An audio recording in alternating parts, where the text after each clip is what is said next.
So, good morning everyone or good day everyone, wherever you are right now. Kung asa man mo karon sa iyong balay o sa eskwelahan o sa CR o sa asa.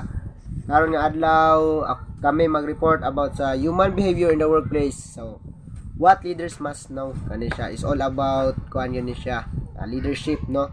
And also behavior sa nimo sa workplace. So, introductions. As a leader, you have a responsibility to set an example. This is because whether you like it or not, people are watching you. So I also like me, no? I am also a leader sa tuang school.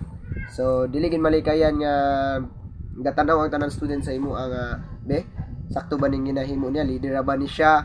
Pag labi nagmasayop ka, unsa man nga president ra ba niya, leader ra ba ning inani nga tao pero nasayop. So the judgment of the people is always to you, no? So nagatanaw sila sa imo kay gusto nila nga as a leader man god, ikaw ang ilang ginahimong example o ehemplo nga himo ganito niya, himuon pud nako. So dapat may mo kang good example sa ila. So the importance of leadership. So kani siya leadership skill ang ginamin, dili tao, but the importance of leadership. So kita tanan pwede kita mahimong leader sa ato ang patag-usa, di ba? So the importance of leadership is very important, no? In a firm as it leads to higher importance by the team members. So grabe na siya ka-explainable o sabotable na gyapon siya nga it improves also motivations and morale within the members and helps to respond to change. Mao na ang leader. So ang leader is ginalid niya permente nga inani ang buhaton, dili kay taman lang siya nga ani ana like bossing na to siya. So leadership facilitates organizations success by creating responsibility and accountability. So responsibility and accountability, pag-ingon nga responsibility dapat accountable ka ana, responsible ka ana na. So leaders versus manager. So again, before mga past na to na mga topic, lahi ang manager, lahi ang leader. So even sa atong subject na events manager, no, nahibaw ni ganin yung unsa gyud ang role ni manager kisa sa leader. So leaders versus manager, no? Ang leader is someone who people follow or someone who guides or direct others. So ibig sabihin ga-guide ka sa mga tao, while manager is someone who is responsible for directing and controlling the work and staff in organizations. So unta nasabtan ninyo, no? Ang leader is ang ginasunod sa tao o ang ga-guide sa tao, ga-direct sa tao. Manager is directing and controlling the work, ang trabaho ang iyang gina-control, dili ang tao. And staff in an organization, tanan staff or department within it, di ba? So lahi siya. Pag ang manager naaray siya diri ra kataman, taman ra ka sa department, dili na ka ma-manager sa school, dili ka ma-manager sa community, but manager ka sa imuhang career or sa imuhang job. But a leader is always a leader, bisag asa siya, leader siya. So next is all about a leader. A leader can't be a manager, but the opposite is possible. Manager is more than a leader. No, grabe ba? A leader can't be a manager. Dili gyud ang leader, dili siya mahimong manager. But a manager is more than a leader. So ibig sabihin mas dako ang manager kaysa sa leader. Sa workplace na ay manager, pwede po na ay leader. Kanwari ang manager nag-ingon nga ani ang buhaton, inani ang buhaton, na ay mag-lead sa uban nga worker. But katong leader dili siya pwede mahimong manager. Inana siya. But ang manager pwede mo leader. Inana. So a leader is an innovator and creator, whereas manager is commander. Grabe na siya. Ang manager mag-ingon siya, mag-manage lang siya, magmando, kani, kana. But ang leader nga, ang gingon, kanwari sa manager nga, inana itong buhaton, mas gi-innovate pag yun niya. Inana ang leader. Nga, mas, ingon niya nga, ikaw, adto dito, inana yung buhaton, pero ang leader, pwede ba ka mo adto dito? Ay lahi na klase ang definition, no? So next, a leader deals with change, whereas manager plans for a change, no? A leader deals with change. Nakipag-deal ang leader sa changes, but managers plans for a change, baguhon niya, di ba? Nagplano siya para baguhon. Next, A leader encourages people, whereas the managers controls people. No, diya pa lang, sabot-abot lang kayo. A leaders handle communications, credibility, and empowerment, whereas a manager deals with organization and staffing. So, na ay 4 fundamental leadership skills, no? Na una, self-awareness. So, as a leader, dapat aware kasi mga kaugalingon nga, uy, sakto na ba akong ginahimo? Wala na ba ako nakalapas? Or dili na ba good example na ba ko sa akong mga staff, or basilahin ako ang napakonsela communication. Leader also need a communication. Kaya as a leader, dapat kailangan nimo mag-communicate sa imong mga colleagues, sa imong katrabaho, o sa imong kagrupo, or sa imong ka-team. Next, influence. Influence, sa word pa lang influence, no? Developing your influencing and leadership skills helps you to communicate your visions or goals. So, sa word pa lang nga influence ni mga tao nga kani atong buhaton. Kani atong buhaton kay atong vision kani. Atong goals kani. Ang goals na to for this year is kani. So, gina-influence nimo or gina-encourage nimo ang mga tao o mga kauban nga buhaton gyud siya. Learning agility. So, sa word pa lang nga learning agility, you need the ability to constantly be in a learning mode. So, in a learning mode to value and seek out the lesson of experience. To develop as a leaders and people, we need to be active learners. So, kailangan nga dapat para mahimo kita nga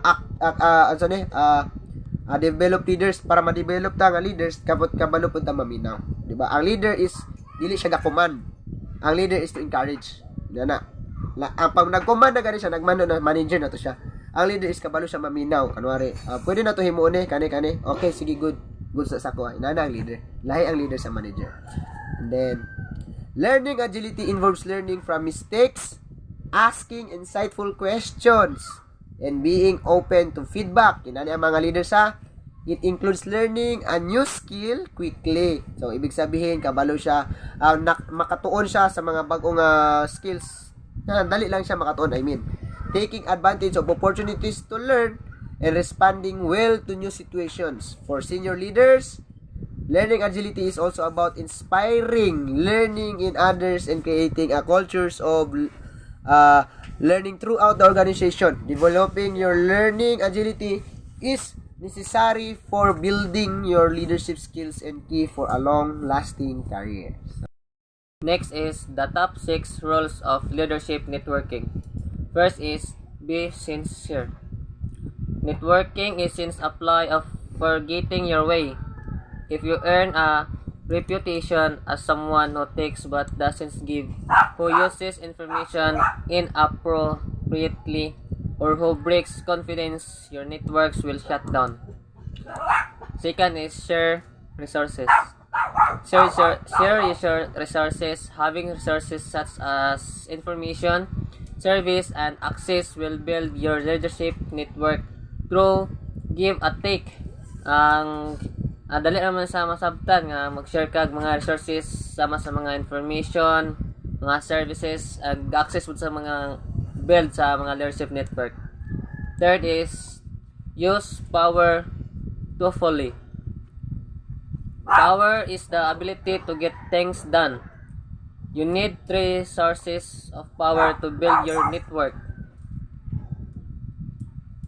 Your reputation, your alliance, and your position. Being the leader, kailangan nimo ni siya nga ang tulo ka sources of network, kaning reputation o alliances and position, kay makakuan siya kanang maka-get sa results og makuan kanang dali siya nasa key nga influence or decision makers. Then dali sa masabtan nga rule using this power thoughtfully. Fourth is communicate skillfully. Communication is important for leaders. Communicate in a way that build awareness of your needs and your assist. So, kung sa kanang dali kay sa masabtan kang communication skillfully is important kisa sa mga leaders. Kay ang kuan mo god kana kanang pag imong pag-communicate dali ra siya o nasay kuan nga ma-assist ang imong kuan pag-communicate. Then 5 is negotiate effectively. Effective negotiators know when to push hard and when to back off. When you share information and when to hold back. When to swap sources and when to trade short-term outcomes for a long-term goal. Avoid playing hardball and avoid being viewed for a pushover. Then 6 is learn to manage conflict. Learn skills for solving conflict. When conflict occurs within your network, try to appreciate the opposing view. For example, ang imo ang mga skills nga kuan dapat ato ginsang gina conflict bitaw, like atong nakabutan na is resolve atong i-resolving atong mga skills, and then try to appreciate the opposing view, and then look for points for mutual agreement to express your position in the way that's helpful to resolving the conflict. Then last is the relationship between leadership and influence. Leading by influence, the ability to influence, an essential leadership skill. To influence is to have an impact on any behaviors, attitudes, opinions, and choices of others. Influence is not to be confused with power of control. It's not about manipulating others to get your way. It's about noticing what motivates employee commitment and using that knowledge to leverage performance and positive results.